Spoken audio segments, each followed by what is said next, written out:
Olá a todos, eu sou Caleb Elias de Carvalho Barbosa, fundador e presidente do Instituto do Movimento da Tradição Pienomista Reformada Brasileira. E este é o episódio 11 da nossa série sobre Teologia do Domínio. Neste episódio, abordaremos o tema a corrupção da terra e o juízo de Deus, com base na narrativa de Gênesis 6. Vamos analisar como a humanidade corrompeu profundamente o mandato cultural estabelecido por Deus.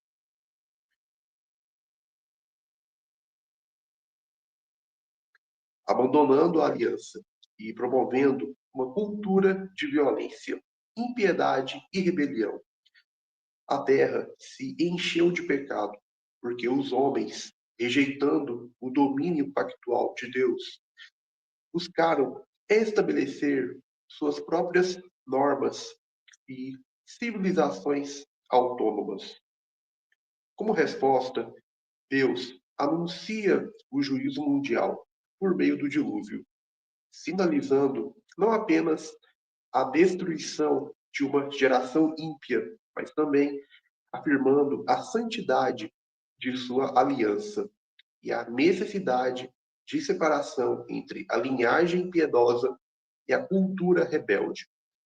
Nosso objetivo é mostrar, a partir da perspectiva teonômica e reconstrucionista, que a história do dilúvio revela o padrão da fidelidade de Deus, tanto no juízo quanto na preservação da semente piedosa, e que não há neutralidade religiosa na cultura. Toda civilização será julgada por sua conformidade ou rebelião contra a lei de Deus. Bom, seja bem-vindo a mais um episódio desta série que visa recuperar os fundamentos bíblicos para o domínio piedoso em cada esfera da vida.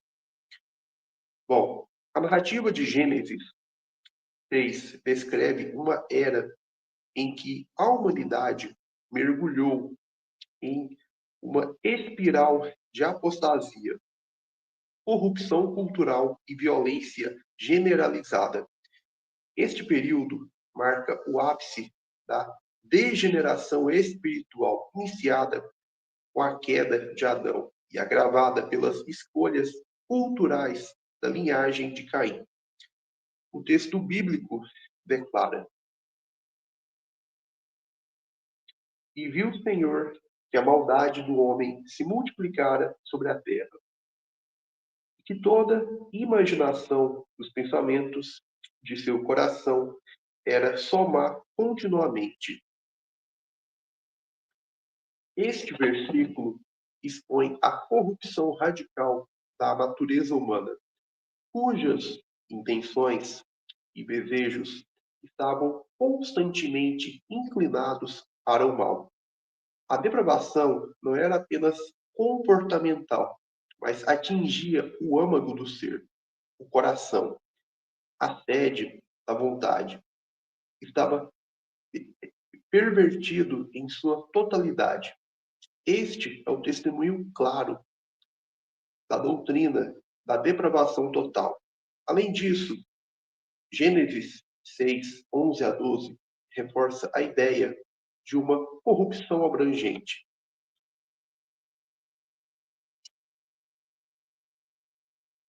A terra, porém, estava corrompida diante da face de Deus, e encheu-se a terra de violência.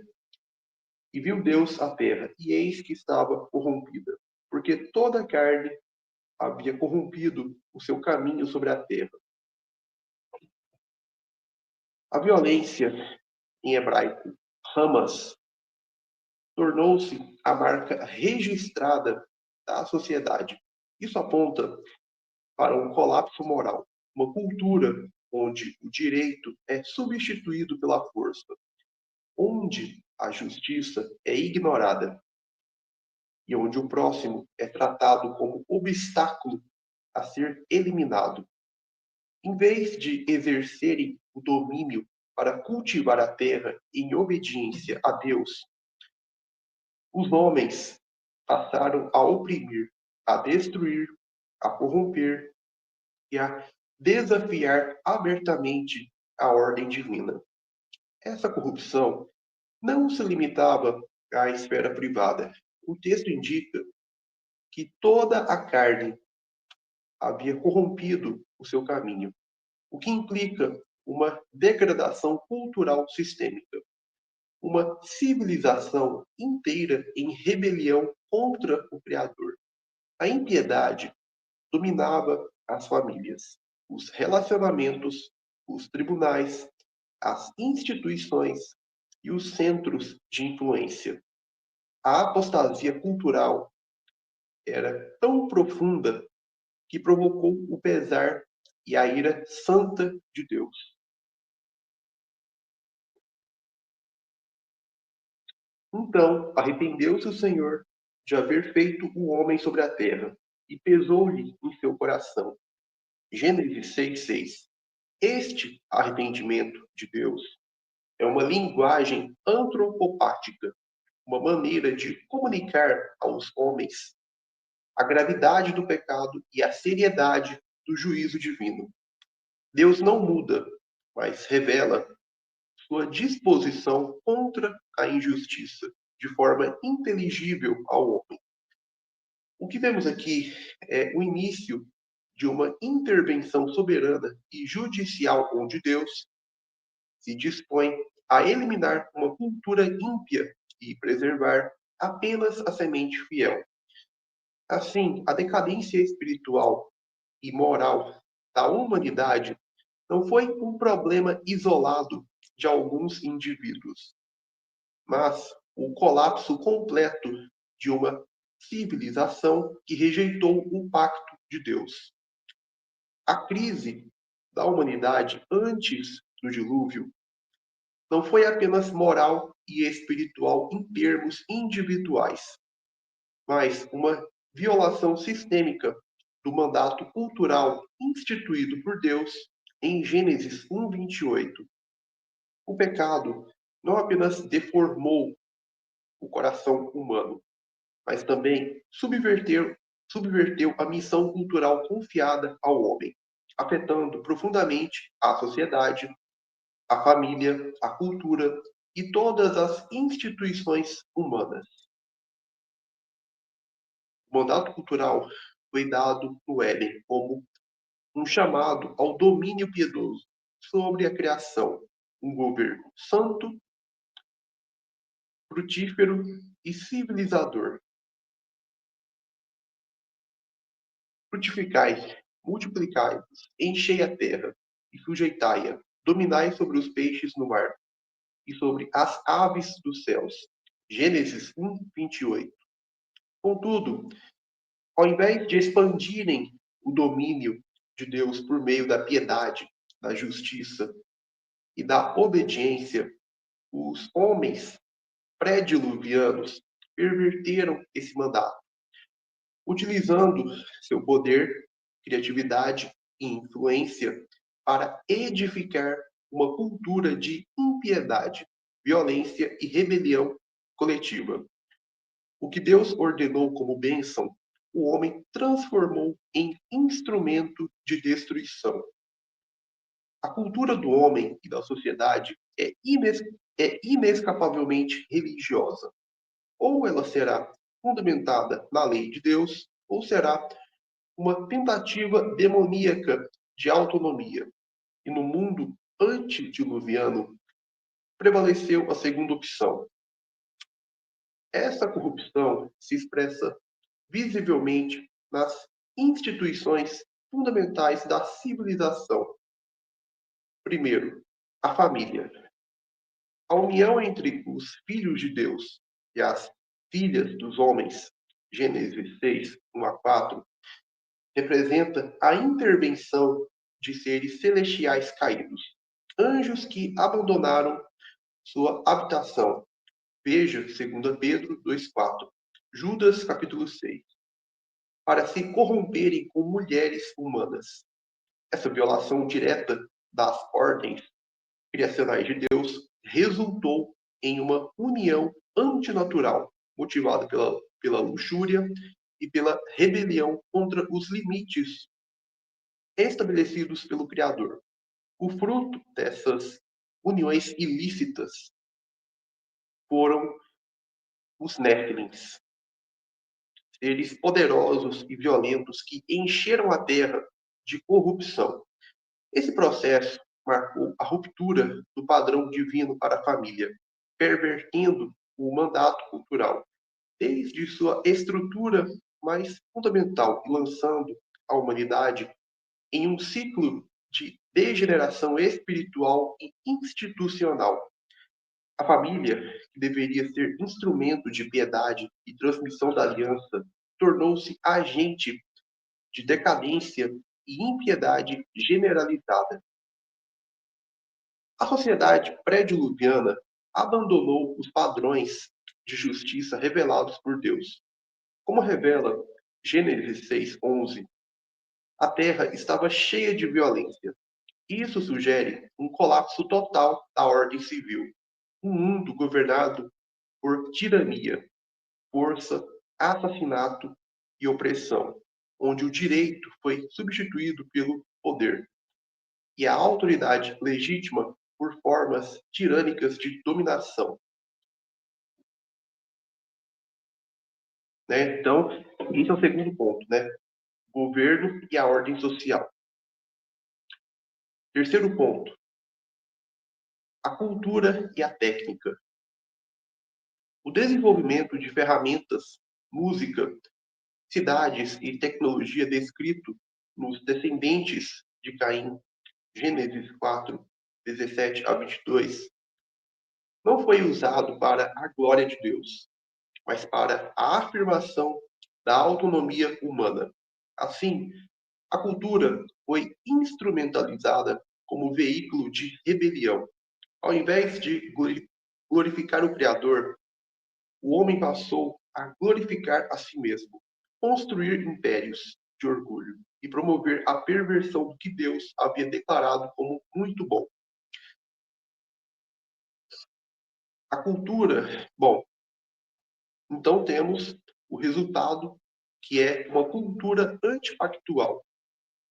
A cultura antediluviana tornou-se uma cultura antipactual, hostil a Deus, a sua lei e a sua soberania. A civilização pré-diluviana encarnou uma cosmovisão ímpia, rebelde e demoníaca. Não podia produzir justiça, mas apenas miséria, caos e juízo. O dilúvio não foi um evento acidental ou excessivo, mas uma resposta judicial de Deus contra a perversão total da ordem criada e da cultura humana. O dilúvio não foi um acidente natural ou uma tragédia fortuita da história antiga. Foi a resposta direta e justa do Deus Santo contra uma civilização corrompida em todos os seus níveis. A narrativa de Gênesis 6 a 9 revela que, diante da corrupção total da humanidade, em sua moralidade, instituições e cultura, o Criador exerce seu direito soberano de julgar o mundo com justiça. A Escritura afirma que viu o Senhor que a maldade do homem se havia multiplicado na terra e que era continuamente mal todo o desígnio do seu coração. Gênesis 6, 5.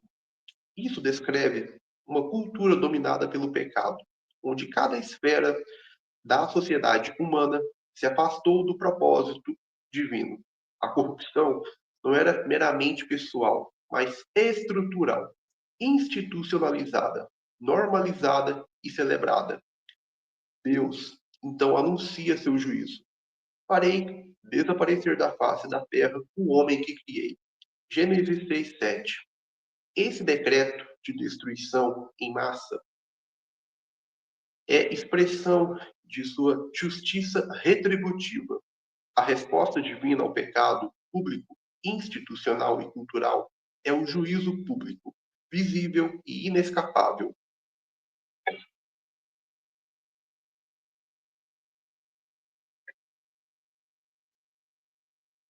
A teologia bíblica da aliança revela que Deus age em conformidade com suas promessas e ameaças. Assim como ele abençoa a fidelidade, ele amaldiçoa a rebelião. Veja Deuteronômio 28. A destruição daquela geração representa um padrão histórico. Quando culturas inteiras se rebelam contra o Criador, deturpam seu mandato e promovem a iniquidade de forma sistemática. O juízo se torna inevitável. O dilúvio é, portanto, um paradigma ético. Deus não é indiferente ao mal institucionalizado. O juízo de Deus contra a civilização antediluviana é um testemunho de que nenhuma cultura está acima da lei de Deus e que o padrão moral ou de justiça do Senhor é a medida pela qual todas as nações são pesadas na balança. Daniel 5:27. Não há neutralidade. Sociedades que promovem a impiedade serão, cedo ou tarde, visitadas pelo juízo do Altíssimo. Mesmo em meio ao caos e à degradação generalizada da civilização pré-diluviana, a justiça e a fidelidade de Deus, a sua aliança, permanecem inabaláveis. A narrativa de Gênesis apresenta Noé como instrumento dessa fidelidade. Noé, porém, achou graça aos olhos do Senhor. Gênesis 6:8. Essa graça não é injustificada, mas revelada dentro do contexto da aliança e da obediência de Noé. Noé era homem justo e íntegro entre os seus contemporâneos. Noé andava com Deus. Gênesis 6:9. Em um mundo dominado pela corrupção do mandato cultural, Noé representa a preservação da vocação original do homem. Ele é chamado a construir a arca, símbolo tanto do juízo iminente quanto da salvação graciosa. A obediência de Noé à ordem divina, Gênesis 6:22, demonstra uma fidelidade de aliança e contrasta com a rebelião universal de sua geração. A arca não apenas salva Noé e sua casa, mas preserva a continuidade do propósito de Deus para a criação. Ela representa uma recriação, um novo começo da humanidade, sob o governo do Deus da aliança. É por isso que, após o dilúvio, Deus reafirma o mandato cultural a Noé. Gênesis 9:1. Relembrando o mesmo chamado dado a Adão: frutificar, multiplicar e dominar a terra. Noé é, assim, um tipo de segundo Adão, não no sentido escatológico consumado, como Cristo, mas como figura histórica de restauração cultural e preservação da linhagem piedosa. Além disso, a aliança que Deus estabelece com Noé, Gênesis 9:8-17, marca uma garantia histórica de estabilidade cósmica e social para o cumprimento do plano redentor. O arco nas nuvens é sinal visível dessa aliança comum com toda a terra. Um lembrete de que o juízo não será mais exercido com a mesma intensidade mundial até a consumação final, permitindo que o reino de Deus avance dentro da história. A preservação da aliança por meio de Noé, portanto, é mais do que sobrevivência física. É a continuação do projeto redentivo de Deus. É redenção histórica, ordenada soberanamente, que prepara o caminho para Abraão, Israel, Cristo e, enfim, a restauração de todas as coisas. Noé, nesse sentido, é uma tipologia da perseverança dos santos e da fidelidade de Deus em guardar o povo para si em meio aos juízos históricos. O relato da corrupção da humanidade nos dias de Noé não é apenas uma narrativa sobre degeneração moral individual, mas a descrição de uma civilização inteira que se rebelou contra a ordem de Deus, a começar pela subversão do mandato cultural, passando pela distorção das instituições criadas por Deus, família, autoridade, governo, até alcançar o clímax da violência, da injustiça e da perversão espiritual e social. Deus, em sua justiça santa, não deixou tal rebelião impune. E o dilúvio representa um juízo cósmico sobre uma ordem mundial apóstata. Contudo, esse juízo não interrompeu o plano redentor, pois o próprio Deus preservou um remanescente, Noé e sua família, por meio da sua aliança e graça soberana. Noé surge como tipo daquele que caminha com Deus. Representa a fidelidade pactual e é instrumento da continuação da humanidade redimida. O juízo e a salvação estão, assim, interligados na história. Enquanto Deus destrói as culturas ímpias, ele preserva os justos e reafirma a validade de sua lei, de seu propósito e de sua aliança. Esse episódio revela que os juízos históricos de Deus não são falhas em seu plano, mas partes integrantes do avanço de seu reino. Onde há decadência e impiedade, há também preservação, reconstrução e reafirmação da aliança. Noé, nesse sentido, não é apenas um sobrevivente, mas o portador da promessa, um instrumento de reinício histórico em direção à consumação escatológica que terá seu clímax em Cristo. O verdadeiro justo, que, ao contrário de Noé, não apenas sobreviveu ao juízo, mas o suportou em lugar de seu povo. Assim, aprendemos que toda civilização que se levanta contra a lei de Deus está condenada ao fracasso. Mas todo aquele que anda com Deus e guarda seus mandamentos participa da história da redenção. A fidelidade de Deus, a sua aliança, permanece de geração em geração, mesmo quando a terra inteira está cheia de violência. E é essa fidelidade que sustenta a esperança cristã. Bom, pessoal, vamos ficando por aqui. Eu agradeço sua atenção por ter assistido este vídeo até o final. Peço que deixe sua curtida, comente e compartilhe este vídeo com outras pessoas. E caso ainda não seja um inscrito, se inscreva e continue acompanhando o trabalho do canal IMTTRB. Bom, é isso. Um forte abraço, Deus abençoe e até o nosso próximo encontro.